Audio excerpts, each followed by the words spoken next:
some champagne. Sounds like someone popped some champagne. Da-da.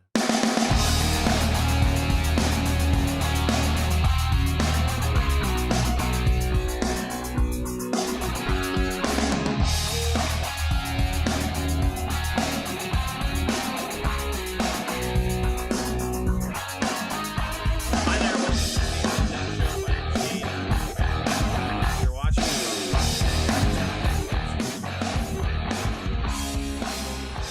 Twitter at is Dean Blundell.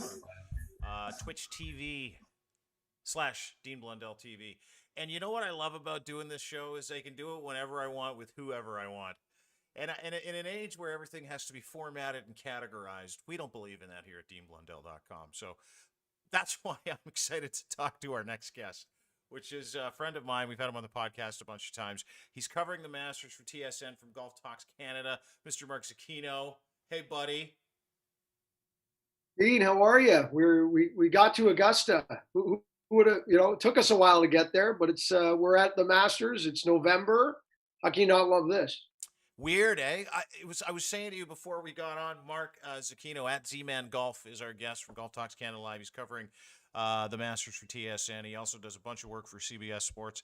Off the Hosel, a great show, which, by the way, I thoroughly enjoyed during the pandemic. I got to know you a little bit during Off the Hosel. I got to know. I'm like, this is exactly the same guy I met. It's like this isn't a show. What he shows me every day is the same guy. I love it. Yeah, that's what Hempstead and I said. Listen, neither one of us are. We're not walking out with any Academy Awards for our acting. So let's just do us and maybe dial it up just a hair. But we had a blast doing that, and we're hoping to do a season 2 at some point. Just hard to do right now with the current state of the world to do a traveling golf show comedy. Probably not going to play out well right now, but we'll get there. But yeah, no shortage of work though between PGA Tour Radio, Golf Talk Canada, TSN, etc. I don't think there's much wiggle room to add a lot to the plate at the moment. You know what's funny is I remember when golf kind of became a thing on the radio several years ago, and they're like, let's put golf on the radio. I'm like, that's not going to work. I love it. I absolutely love golf on the radio. Especially when you get someone like you that can paint the picture and talk about what's going on, and you still get the same Sunday vibe. You still get the same feeling that you get when you're watching golf, but you're listening to golf, and your imagination gets carried away with you. It's an amazing. You do a terrific job, bar none, on the radio, better than anybody else, explaining the game and bringing people into the game. So well done, sir. Well, thanks, Dean. That is greatly appreciated coming from you. Thank you so much. It's interesting. I have this conversation. So occasionally, I'll meet somebody and they'll have the reaction like golf on the radio. Yeah. And I'll say, to me, it's very close to baseball on the radio. It's like, 10% of what you're doing is actually calling what you see. And the other 90% is setting it up, painting the picture, telling, setting up a situation or analyzing what just took place. It's a lot of storytelling.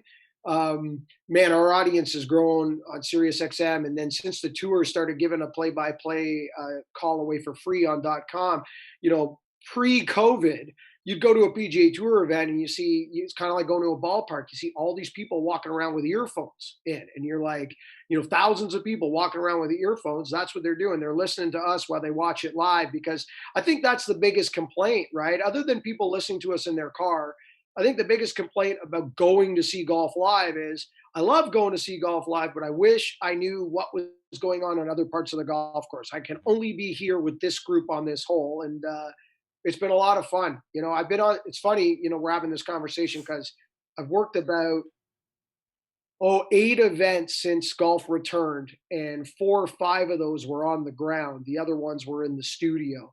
So I've been out traveling during this pandemic and going through the COVID process and seeing the differences, not just on the golf course of what the players face and what a tournament looks like, which your viewers will see on TV, but also what we go through as media just to go to work. It's so much different, but listen, I've been from day one with masks and procedures and the whole bit. I've been that guy that said, I'll wear a tutu 24/7 if you let me go to work, live my life, and play golf. So you can wrap my head up in as a mummy Whatever you in like. bandages. Yeah. Yeah, put me in a hazmat suit. Like I really don't care. Let me go play golf and let me work my golf game. Hmm. Right. So Hmm. Well, dude, that's why I'm happy that you joined us today, and I know you're super busy covering the Masters this weekend. And it's got to be great to be back at work. But um, it's is it because I was excited to have you on today, and I'm like I got to remember he's not at the Masters, he's in the studio, right? And kind of bleeding into your conversation about some of the stuff that you've had to go through in the work and how difficult it's been for everybody on tour. But what's that process like for you guys when you're actually heading to an event? How is it different according to protocols and the stuff that the PGA is doing to keep not just the players safe, but the people covering that are at the game? What's protocol like for COVID on the PGA Tour? well, they've really shrunk the footprint, excuse me, of just people on the ground. Just using the Masters as an example, we've got Graham Dillette, Bob Weeks, and James Duthie in Augusta. You've Hmm. got myself and Lindsay Hamilton in the studio at Toronto. In normal years, we'd have all five of us at Augusta, multiple producers, way more camera people. The footprint would be a lot larger. That alone, just shrinking the footprint to help spacing. But That's the starting point. and you'd be in a big mansion, somewhere on the outskirts of Augusta, an Airbnb, cooking up a couple of steaks right now, probably having a couple of pints, telling dirty, rotten jokes and lies, and talking about, you know, who's going to win the whole thing and who's looks good and who doesn't. I mean, this is the experience for guys that cover the game too, so that sucks. Yeah, a lot of that is changing and going out for dinner and going to places where you'll see players or you'll get to see other media and connect with them for what is a lot of people once a year. Hmm. It's different for Bob and I, and I'm out there a ton because of my PGA Tour play by play. So I see a lot of these people, 20 times a year in person. For a lot of media, especially international media, this is the only time they ever go to a golf tournament Yeah. if they're lucky enough to get a master's credential, right? So there's that. There's really treated the same way of entering the bubble, for lack of a better term. You're not allowed to get into work until you've had a negative test. So, I've had to get to work earlier than normal. I usually blow in Wednesday night, kind of get sorted, go to work Thursday morning. You got to blow in now Tuesday night because Wednesday morning you've got to be there at the testing facility and get your green badge, get that green light, that negative test before you're allowed to even enter the bubble. That bubble could be the practice area, the golf course could be your hotel. It changes everywhere you go. With Augusta, for obvious reasons, it's been super tight, very well done, very buttoned down, rightfully so. And it looks like all signs are go with no problems. I think if we were going to have any COVID issues, we would have known them by now. Hmm. The only one that we've really had is Sergio Garcia, which Right. happened in Houston last week. He had to withdraw, but it looks like we're going to have no other COVID casualties, for lack of a better term, between now and the start Thursday morning. What a pain in the ass this thing has been, to professional sports. Like just a pain in the ass. And I listen. I'm like you, and I wrote a big post about the COVID thing today too, or maybe it was yesterday. On listen, it's flu season. We know it's bad. Everybody's losing their marbles, and I get it. It's been a terrible, life changing experience for society and stuff. But and I mean it, and we've covered all those aspects. So I'm not being flippant when I say this, but it sucks to watch sports right now because it's and when you get a morsel of it, like we got, the Stanley Cup. Not a lot of viewers for the Stanley Cup. We got, the World Series. Traditionally, tons of viewers for the World Series. Viewership was way down for the World Series. What's viewership like, and what do you expect it to be like? Has golf sort of been insulated a little bit because people have been allowed to play golf, keep that fever up? I know you said you're golfed out after this year as well, but is golf any different that way? Do you expect a lot of people to be watching the Masters this weekend as per years past? Well, and don't forget the NBA finals being a disaster Yeah. as well from a team standpoint. And that's an LA market and Hmm. it's a disaster. So I don't think golf uh, Teflon when it comes to this. The ratings at the U.S. Open were horrific. Mhm. Some of the lowest U.S. Open TV ratings in years. I think it's a couple of things. I think the casual sports fan doesn't identify with Bryson DeChambeau and Matt Wolf. They're soon probably very close to identifying with Bryson DeChambeau as a star because the story is too good and has picked up too much momentum for the casual, not regular golf fan to be as eager to tune in to watch Bryson DeChambeau. Where if it's Tiger Woods, it just doesn't matter. The world is watching. Yeah. um, the weather's been fantastic around North America into Canada. This, obviously Western Canada got some heavy snow. Was it last week? It came in a hurry. But up until last week, they've had an incredible late fall, as we have had here Hmm. in Southern Ontario and Quebec. And the eastern seaboard of the US has been the same way. The temperatures this week in Augusta, it's like it's April or May. It's super warm. So I think the participation of people out in the golf, would you rather be outside doing something you love or stuck inside watching any sport? I think all the finals that you outlined Yeah. got nailed by that. This Sunday is going to be interesting to see. The weather's turned, doesn't look good. We've got an incredible field. Like there's going to be the one thing the Masters guarantees: you're going to have names. You might not get every single name. If I give you the 7, 8, 9 biggest stars in the game right now, they might not all line up Sunday, but I guarantee you half of them will, Hmm. and possibly more. Hmm. And you mix that with the fact that it's Augusta, the fact that it's a time of the year, the fact that it's breakfast at Augusta, very similar to breakfast at the Open Championship. We're going to go early and be ahead of most NFL games. The numbers could be really good for Sunday. Yeah, I hope so. And I love how they're doing it this year. You said November, and it piqued my interest because you said the weather has, and it has been great. It's been great down there, but they're going to start on Thursday, and it's supposed to just be a terror storm out there. Sideways rain, wet, humid, all that stuff. Is that how is that going to work for people that are heading off, like especially on the back? Are you worried about some scores? Because it's going to be the I said first round is going to be bananas to watch.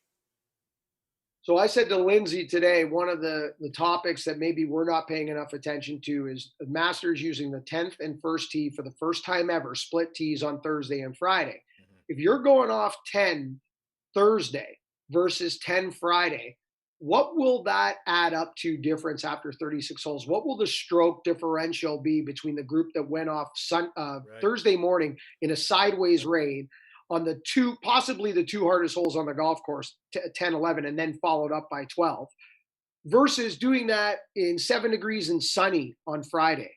I mean, that alone, if you're John Rahm and you bogey, you play your first 3 holes in 2 over par Thursday morning in the rain, and you lose the green jacket by 1 or 2 shots Sunday night to a player that played those holes Sunday morning and shot even par in 70 and sunny, there's the Masters. Yeah. Literally, right there is the Masters. And I'm not, don't be convinced that we're going to get 18 holes of golf in tomorrow. The good news is Friday, Saturday look great. Sunday, they've downgraded to only 40% chance of rain, no electricity in the air Sunday. Originally, electricity was going to stick around longer. So we got to get past Thursday. But tomorrow, we're looking at possible lightning and rain delays, possibly, a good portion of the field not being able to complete 18 holes. I mean, forget it. Get out your water wings. It poured Tuesday, it pouring Wednesday. It's going to pour Thursday. They control their golf course better than any other golf course on the planet, but there's only so much anybody can do. It's going to be mushy. Hey, so that'll lead me to the question. Big hitters like to hit it big, like to hit it high. Bryson DeChambeau's absolutely crushed the game. You said something in one of your things on TSN the other day, one of your hits. You're like, listen, the lines that this guy takes, he changes the shape of the golf course according to the rest of the field, where everybody's hitting target golf and trying to put their ball in play. He's cruising over trees and getting over trouble that nobody else can. Does that a wet, moist golf course? Does that equalize the field for everybody on day one with guys like Matt Wolf and Bryson DeChambeau? A lot will depend on how the tournament committee sets up the golf course. They're, in my mind, they have to push the tees up. They've got to make Augusta play as short as they're comfortable in playing it. They're not going to go to the tees we saw, in 03. That isn't going to happen. But in this modern day version of Augusta, they need to play it as short as possible for the entire field to have a chance come Thursday. They can lengthen it out as we get to the weekend and dry out a bit and the sun comes out. But I got to think on Thursday and possibly even Friday, while it's still probably drinking all the water from the 3 previous days, if they don't shorten this golf course up, then you've basically said to the entire field of 93 players, yeah, 10 of you have a chance. Because there's probably only 10 of you capable of hitting it far enough to play this beast, Yeah, right? yeah. So we'll know, Dean, you're going to know right away. When How you wake many? up tomorrow morning How and you many? see the scorecard and Yeah. take a look at some of the lengths of the holes and stuff, you're going to know instantly what they decided was the course of action. Does it make me a nerd when I actually go and look at the course layout and the yardage and where they're playing from and where they're putting the tees and the pin placement? Does that make me a golf nerd? Am I officially a golf geek? No, no, I haven't looked recently. I was looking this morning, and obviously it wasn't out yet No. before we went to pregame. But I'm waiting for it. The Yeah. things I'm glued to are there's 3 things I'm waiting for that are probably going to happen tonight. We're going to get first round hole locations. Hmm. Hopefully, we'll get an idea if they put the tees up on some key holes Now, a to lot make of it a people little don't bit. understand how important hole locations are to golf. They can absolutely crush someone's hopes on a Sunday, by the way. Anyway, continue. Yeah, and probably Dean right here at Augusta, they can go from Jekyll and Hyde just by moving a pin, right? Hmm. More so than maybe anywhere else. And the third thing I'm looking for is, DeChambeau hasn't decided if he's going to put the extra long driver shaft in the bag yet. Yesterday he said he was going to stick with his 45 and a half inch driver, which is the one he's been playing with for the last couple of years, the one he won the US Open with. But he's been experimenting with a 48-inch shaft and said, off the misses, it wasn't performing the way he wanted to. Then all of a sudden last night, under the floodlights, he finds this shaft that apparently he was experimenting with. It was new to him, 48 inches. And all of a sudden, the numbers were getting really good. The spin rates were good off the misses. There wasn't like crazy outliers where he would go, oh, geez, I can't even play off that miss, et cetera, et cetera. So this morning, he was all of a sudden still open to putting the 48-inch shaft in the bag and went out and played today's practice round with a 48-inch driver shaft. Now, that makes me nervous a bit because I just think at this point, would you not want to be committed to one or the other and just get settled and go? We don't know yet. I'm hoping we find out tonight on social media that somebody finds out something. If not, we'll know tomorrow morning around 7:30 when he pegs it up. That's a golf nerd right there. A guy like I was talking about pin placements. Zecchino's balls in on. I wonder if he's got the 45-inch shaft or the 48.5-inch shaft because I followed his shaft development yesterday, and I can tell you this: he was using the 48.5 as I was stalking him at the fucking range. That's what I get. That's awesome. Oh, But you know what? That blows my mind. A 48.5-inch shaft. How tall? Like again, stay with me if you're a layman and you don't play a lot of golf. How tall is Bryson DeChambeau? 6'1", 6'2"? I should probably know this off the top of my head, but he's about 6'1", 6'2", and he's put on 60 pounds in 12 months. Yeah, which is freaky, right? And I find it Yeah. unbelievable. It's freaky. Like, imagine losing 60 pounds in 12 months. Gaining 60 pounds in 12 months is fucking harder than losing 60 pounds. And no one loses 60 pounds in 12 months unless they get bariatric surgery, Mark.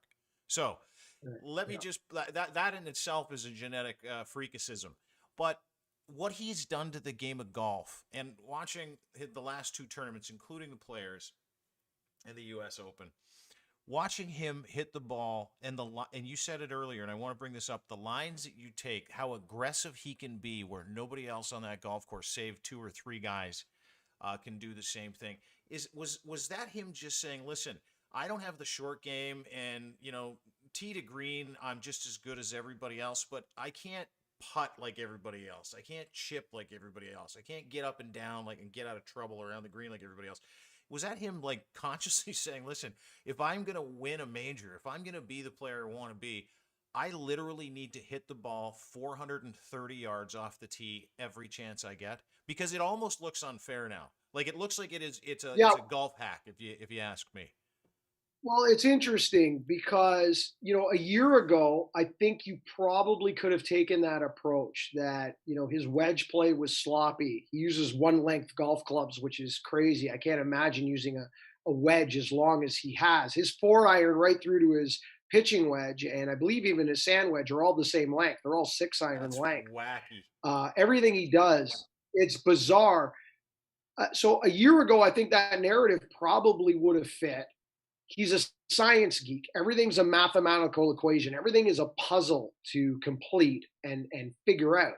And I think in his mind, he figured out that, you know, he speaks to a lot of the long drive guys. He hears what they have to say. And in his mind, he felt that there was a scientific advantage through data, that his data tells him that if he can find 30 yards, if he can be in these positions off the tee, then he's got an unfair advantage against the field. Now, since that decision, it's funny because the rest of his game is kind of almost caught up. At the US Open, he actually gained more strokes on the field with his putter than his driver. Yeah. And I don't recall us ever saying that the best driver in the field was also one of the best putters since Tiger. That's how we used to talk about Tiger. Remember, we used to go, well, hey, when the guy with the best short game is also the longest, well, just send him the trophy. Yeah. We're not quite there with Bryson yet. Like that's a bit of an overreach with Bryson. But in moments, and his biggest moment at the US Open, his short game, it stood up and it matched up against his long game. And, especially in the third round of the I U.S. believe he's Open, he playing made some crazy putts in the third round coming down the stretch in the U.S. Open, just to not let it get away from him, just so he can keep himself in the hunt on Sunday. And I thought that was miraculous. And winged foot, Dean, like if you ask most golf enthusiasts and media and experts and major winners outside of Augusta National, take that Augusta National off the plate.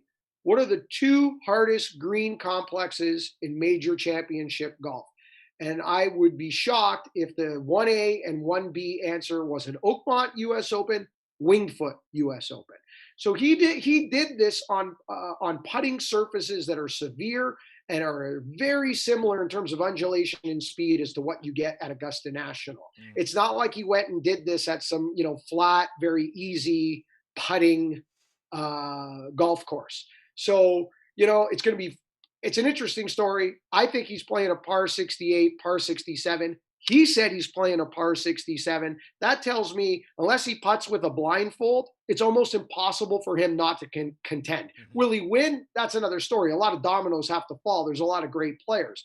But I mean, unless he putts blindfolded, there's no way he doesn't have a chance to win this golf tournament. Just from the way he's changed his game. We've got Mark Zecchino at Z-Man Golf on Twitter. He's the host of Golf Talks Canada Live with Bob Weeks. He's doing coverage of the Masters all weekend on TSN. So if you get a chance to watch him, he's great. You're one of the greats. And I'm really thankful for your time today. I know we got about another 10 minutes or so. I want to get to Tiger Woods because all bets are off when it comes to Tiger at the Masters, even though he's been shit this year. And I want to talk a little bit about Rory McIlroy. Where do you want to go? Which one first? Well, I think probably let's talk Tiger because, I hate to say it, for the rare occasion, we probably have less to talk about with Tiger. Like if his name wasn't Tiger Woods, Dean, would you even consider him as a possibility to win this golf tournament? No. Statistically in the last 12 months, he's behind in every category than compared to a year ago. His performance coming into the Masters, horrible. Hasn't been within 8 shots of a lead through 36 holes since we came back to golf in May. His last top 10 is January. I mean, there is no reason to think that he'll can play golf at Augusta this week, with the exception it's Tiger Woods. And we all know he's different at Augusta. He's like that guy who puts on that certain jersey and he's just better in that jersey. Like in Leafland, we used to talk about Wendell Clark like that. Wendell Clark in the blue and white is just a different guy compared to anywhere else he is. And players like that are just, you can go through team sports all over the place and talk about guys in the jersey. That's Tiger at Augusta. Right. So that's the one thing Tiger fans are holding on to. But other than that, I just find it very hard to believe that he can do. He needs a good start. That's one thing him and Rory have in common. They can't have sluggish starts. Right. These guys are too good right now at this moment in time to start spotting Dustin Johnson and Bryson DeChambeau and John Rahm. You're not going to spot them 6, 7 shots and then win the golf tournament. No. Speaking of John Rahm, before we get to Rory McIlroy, we see his hole in one where he skipped it on 16. I, How cool! I, I love it. You know what I was thinking, that was Dean? I've I never was thinking seen I was anything there. like that. Never. Well, I was there in '09 when VJ did it, and VJ's was less spectacular than Rom's. And I watched it with my own eyes. It was a practice round on a Tuesday, and 2,500 people were around that hole on a Tuesday, and the place popped. Could you imagine the roar that would have come off John Rahm yesterday on that hole in one if this had been a regular year? Like, it would have sounded like a Sunday Eagle. Yeah. Was it not though? Like it would have. I can't. I watch it over and over and over again. And we put it out. Had 21 million views on the video. It was like, you got to be kidding me. Everybody else and you don't have to be a golfer to appreciate the margin of error that comes with topping with English a golf ball from the rough on the other side of a pond, skipping it 3 or 4 times, only to hit the embankment perfectly, pop up onto the fringe, roll all the way along the side of the green, all the way to the back of the green for a back pin placement to drop it for a onesie. Like that is, as a golfer, that is like, you can't, there's no physics involved that you like, of course it's a little bit of luck, but they're that good. Like, that's the part that's fucking crazy, is that some of these guys are literally that good. Every time I go out and I see them with my own eyes, I come back home and I don't want to play golf because I say I didn't realize I am as bad at this game that I actually am after watching these guys. And it's funny. I think you hit the nail on the head, Dean, when you said you don't have to be a golfer to love that and appreciate what Rahm did. I heard from more people yesterday when that video broke and that shot happened and it kind of went viral. I heard from more people that I never hear from on golf, people that I would never associate to watch golf, about that video. Hey, did you see this? I mean, it was unbelievable, the amount of excitement from a hole in one on a practice round. Yeah. But you're right, it was so cool to watch. Yeah, spectacular. And last but not least, Rory. Hard luck, Rory. I love his story though, because he was such a little. It seemed for all the talent that he had when he broke in, for how close he was, and I know he's captured a couple.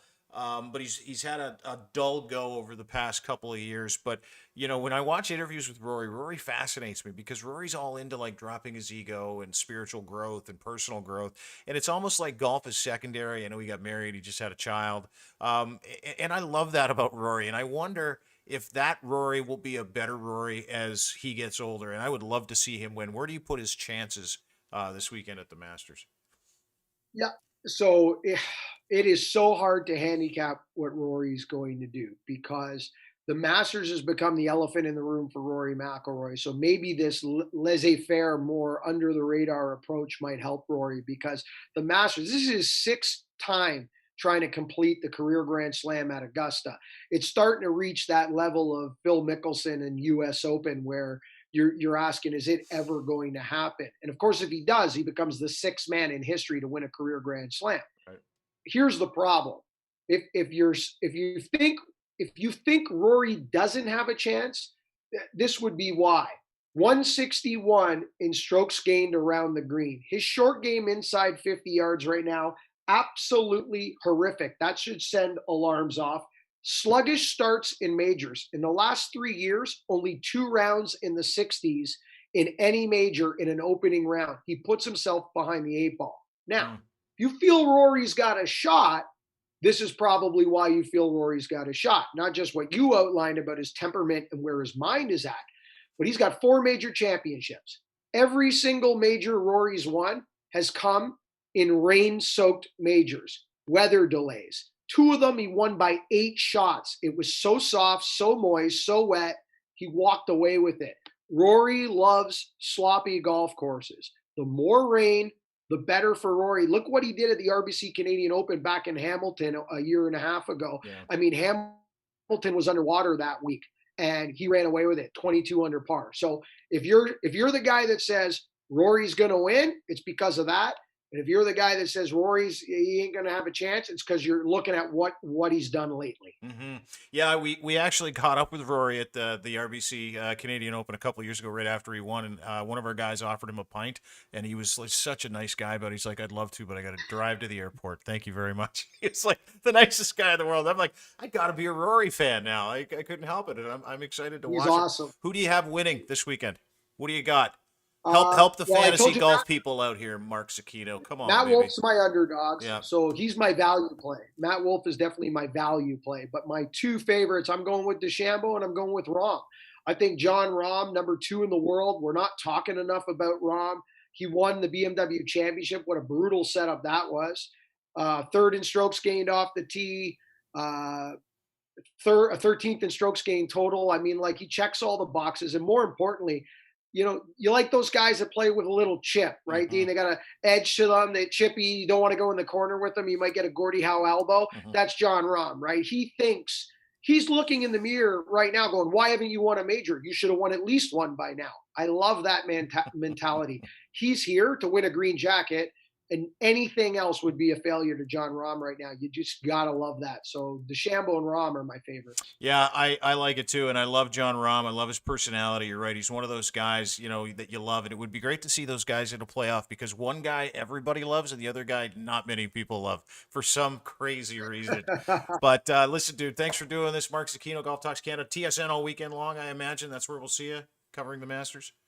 Yeah, if you tune in any morning starting tomorrow morning at 8 a.m. every day, TSN, you'll probably get sick of me by then and I'll sound like a soapbox. So we'll see if any of these predictions came true. So you know what I'm going to do is I'm going to live tweet you tomorrow morning at 8. I swear to God. I'm going to live tweet you tomorrow morning at 8 a.m. And I'm going to ask you a question. And you gotta. Are you going to Twitter for questions from people tomorrow on the show at all? Actually, so we're still trying to figure out with that. I got to tell you, it's interesting.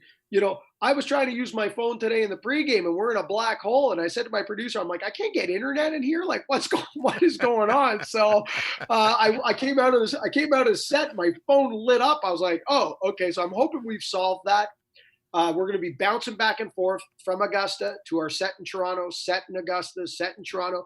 But more excitingly, we're going to get to be able to show live golf, I think for the first time ever before 9 a.m., which is awesome because, you remember the old days where we used to sit around and wait till 2, 3 o'clock in the afternoon. Yeah. And I hated. And I would look for any information I could get on the rounds as they were in progress too. I would always try and find them. Like, Yeah. and so now with the pandemic, it sounds like the people at Augusta and the PGA are like, you know what?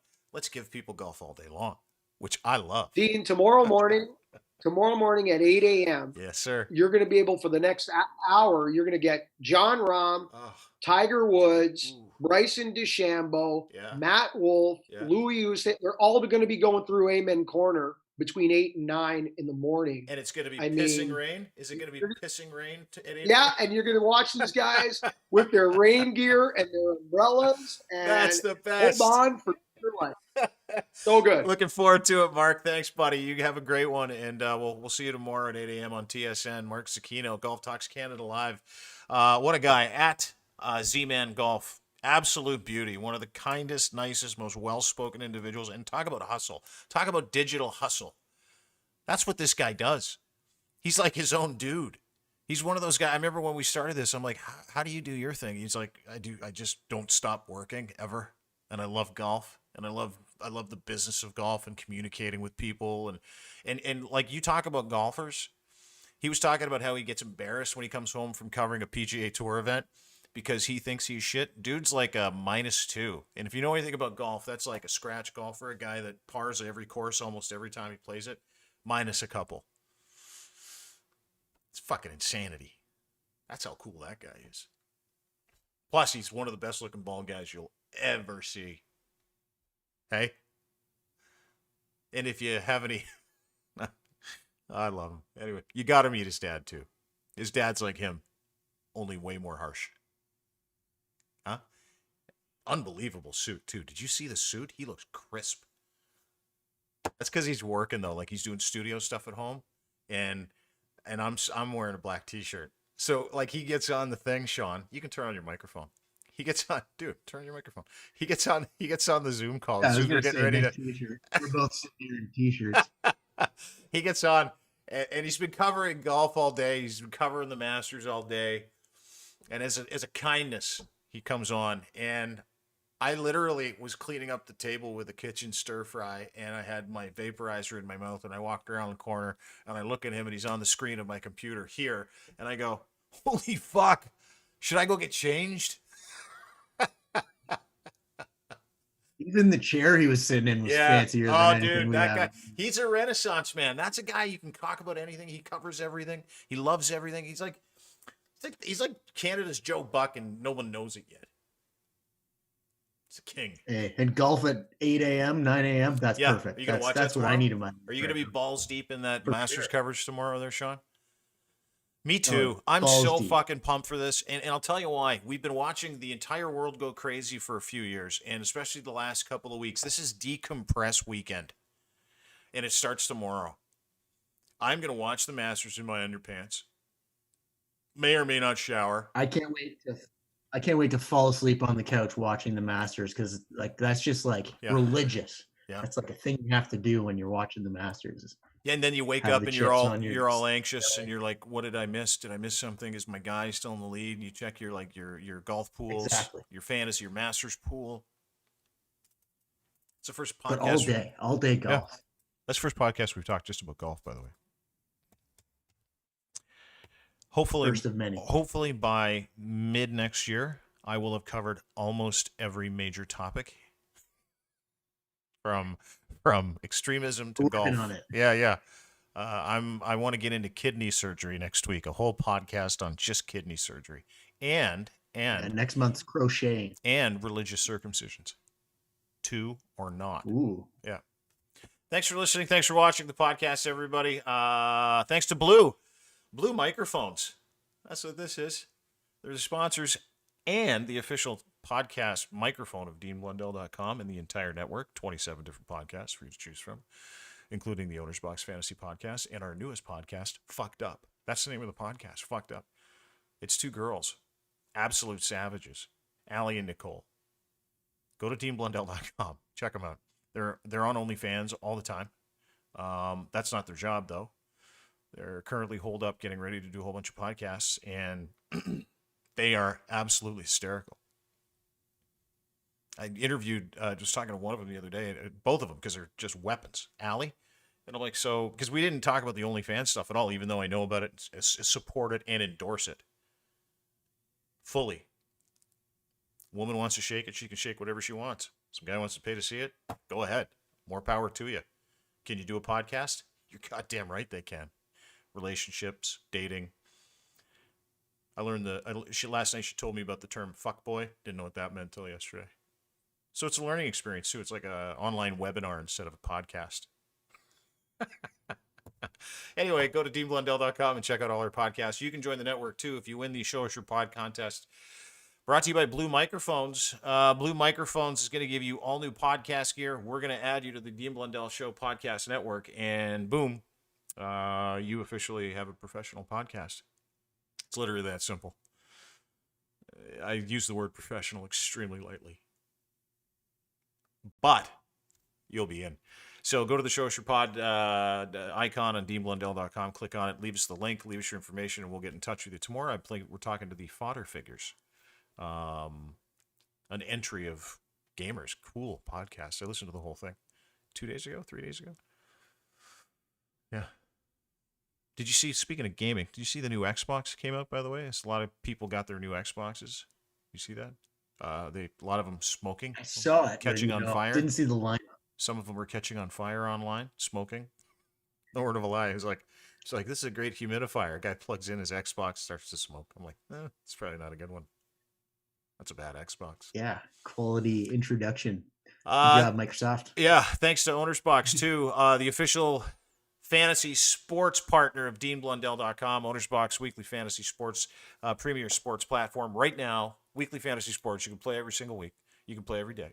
You can do 2-man, 4-man, 8-man, 16-man. You can do 1 week, 2 week, 3 week, 4 week. You can set up instant. You can do something with your friends. You can have a contest with your buddies. You can set up your entire network of guys on there, and you can just go and play too. There's lobbies. You can get in on different contests. Try your hand at fantasy.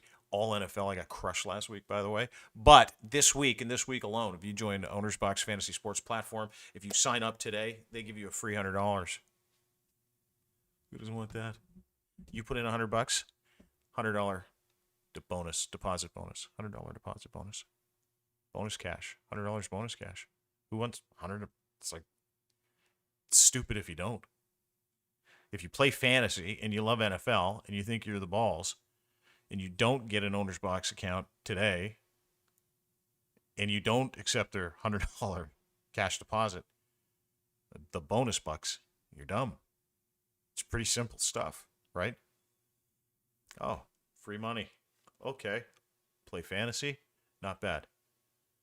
It's not bad. It's the best. Owner's Box. Weekly fantasy sports platform. Premier weekly. Go to deanblundell.com for more information, or just go to Owner's Box. Just go to Owner's Box and register now. You get a free $100 deposit bonus cash. So easy.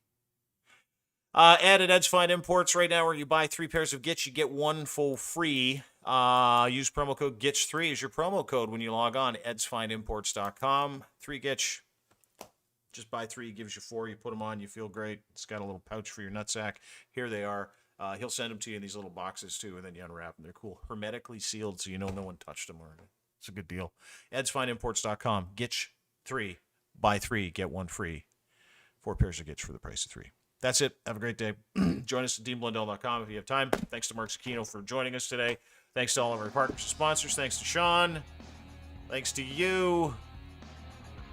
Tomorrow, Darren Pfeiffer from the rock and roll band Goldfinger and the Fodder Figures podcast, part of the Show Us Your Podcast contest by Blue Microphones in the afternoon sometime. I'll let you know. Thanks. Bye.